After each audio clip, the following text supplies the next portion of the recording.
Gente, semana passada nós recebemos muitas perguntas, né? Muitas dúvidas dos telespectadores a respeito dos direitos relacionados a casamento, união estável. Por isso a gente convidou aqui mais uma vez Daniel Lacerda, que é advogado, presidente da Comissão de Direito de Família e Sucessões da OAB. Muito bom dia, doutor Daniel, que veio de rosa também, é um rosinha discreto, mas é um rosa, entrou na onda também, né? Clima, né? Muito bem, chegou, foi no dia certo, né?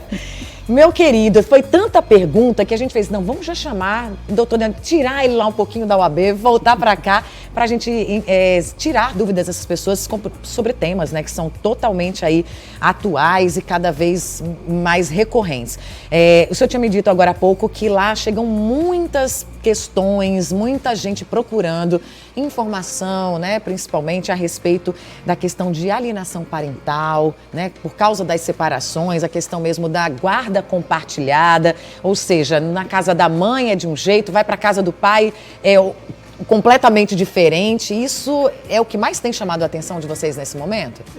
Foi um reflexo da pandemia, né? Sim. As crianças muito tempo em casa e naquele cenário em que eles têm mais de um lar, se revezando o lado paterno e materno, às vezes esses conflitos ficaram mais evidentes, né? Estilos de vida diferentes, tentando transmitir para a criança e para o adolescente, às vezes gerando conflito entre os lares. Então é sempre importante tentar manter a criança e adolescente distante de eventual briga entre os pais e, além disso, tentar manter a criança numa rotina o mais próximo possível nos dois lares, né? Para ela não ter uma crise de identidade, alguma coisa nesse aspecto. Porque nos dois casos, tanto da alienação, né, como nessa diferenciação, digamos assim, de criação, é a criança que sofre, né? Muito mais, né? Essa briga, digamos, né, dos pais reflete diretamente nesse pequeno, né? Nesse menor. É a única que sofre, na verdade, né? Porque os pais, às vezes, até ficam naquele litígio, assim, de uma forma interminável e, muitas vezes, inclusive, inserindo a criança sobre o fato da disputa que ela não merece nem saber do que está acontecendo entre os pais. Ela tem que se preocupar com o seu desenvolvimento saudável, né? Ter um bom ensino, ter um lar pacífico para se desenvolver, né, de forma regular. É verdade. Vamos agora então para as perguntas que já estão bombando. Vamos lá, o diretor já acabou de passar aqui uma pergunta, diz que a pessoa diz que tem um relacionamento homoafetivo e quer saber se eles têm os mesmos direitos de um casal, né, heterossexual, por exemplo. Isso já está bastante consolidado na jurisprudência.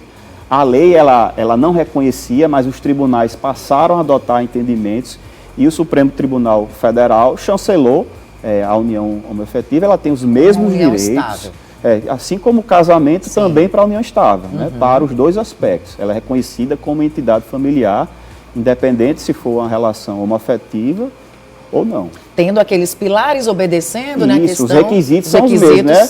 Para a união estável, uma união, digamos assim, pública, duradoura e contínua. Da mesma forma de um casal heterossexual, ela vai ser reconhecida da mesma forma, não tem nenhuma diferenciação.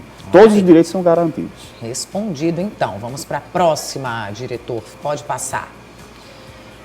A pessoa diz o seguinte, estava numa união estável e fizeram um contrato particular, né, apenas reconhecido em firma. Aí ele quer saber se isso... A pessoa disse que fez também um termo monetário, né? É porque tem muita gente ligando, gente, na hora. Pera aí, não liga agora, tá? Só manda lá a sua pergunta, tá certo? Porque fica lá registrado, a gente vai lendo. Bom, aí a pessoa disse que fez esse acordo, mas não foi cumprido, né? Que eles fizeram lá um contrato. E aí, tem direito ou não tem? Tem que ver como é que foi formalizado esse contrato, né? Mas, assim, um documento particular, se ele é assinado pelas partes envolvidas, ela é uma prova incontestável da existência dessa união estável. Se tem algum tipo de acordo que foi formalizado nesse documento, foi descumprido, ela pode levar ao Poder Judiciário para, digamos assim, cumprir com o acordado. Isso, sem dúvida, ela tem esse direito. Olha aí, então, só levar a procurar, né, realmente a justiça, porque serve de prova, claro, né? Se os dois assinaram estavam de acordo anteriormente, depois... Mesmo que tenha faltado alguma formalidade, mas ali é um indício, digamos assim, incontestável de que eles acordaram sobre algo. Se faltou a assinatura de uma testemunha, se não levou, se não reconheceu a firma, se não levou para o cartório, Isso é uma formalidade, mas vai se conservar o que eles materialmente disciplinaram naquele acordo. E, obviamente, vai ser uma prova muito forte para você levar ao judiciário para dizer: esse acordo existiu, estou aqui para executá-lo. Ok.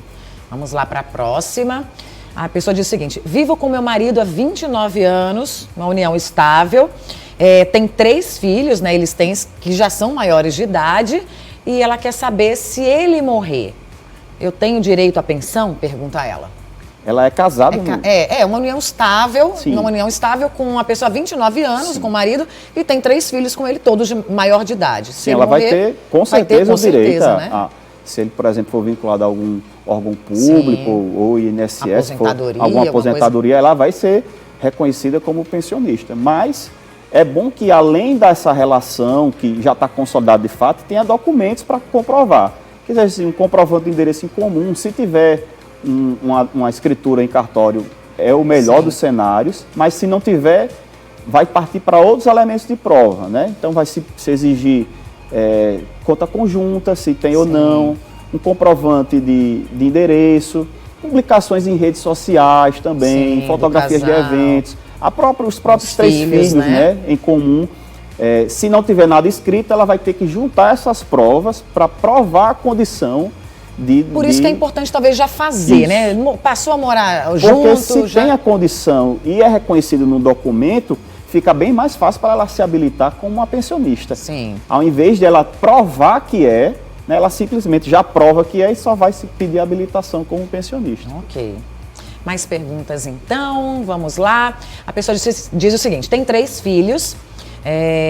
E o pai dos filhos estava dando pensão, né? Mas agora ele disse que não ia dar mais, simplesmente. No caso, a pensão foi determinada pela justiça já, né? Ela quer saber o que ela faz nessa situação. Pode, de uma hora para outra, falar: não vou mais pagar? Isso não pode, né, Primeiro, doutor? Procura a justiça de novo? Antes de tudo, não existe isso, vou parar de pagar porque não posso. Se alterou o cenário, se ele perdeu uma fonte de renda, diminuiu, você conversa com quem está recebendo os alimentos. Sim. Se for menor de idade, conversa com a representante, geralmente é a mãe.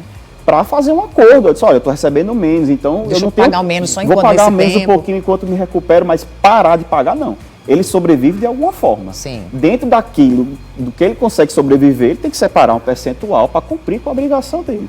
Se já existe uma decisão, mais ainda é a responsabilidade dele, porque se ele descumprir, ele pode sofrer um processo de execução de alimentos, que existem medidas muito graves dentro do processo de execução. Que é rápido você pode ter negócio, protesto, você pode penhorar suas contas, seus bens, seu carro, até levar, em uma medida mais extremada, a prisão em si. Olha aí, a gente infelizmente vai terminar por aqui as perguntas, mas doutor, eu queria só esclarecer isso para as pessoas que estão ainda com dúvidas, querem procurar. A OAB oferece esse tipo de serviço, de orientação? A OAB, para um público de baixa renda, que não tem meios para pagar um advogado particular, a OAB tem uma comissão de assistência que atende a essas pessoas que procuram, assim como todas as universidades têm núcleos de advogados que são professores, que atuam junto com os alunos e prestam assistência jurídica. E também tem a Defensoria Pública do Estado, que ela está bem aparelhada no estado todo e pode atender essa população de baixa renda, sem prejuízo daquela pessoa que não se enquadra nos requisitos de baixa renda, procurar um advogado particular de sua confiança para ingressar no Poder Judiciário ou tentar fazer um acordo com outra parte. São várias possibilidades então, né, gente? O OAB, as universidades, né, todas também oferecem esse serviço gratuito, e a Defensoria também, que funciona não só na capital, como também nas cidades do interior, né? Muito obrigada, viu, doutor Daniel? Até a próxima, então. Até a próxima. Obrigada.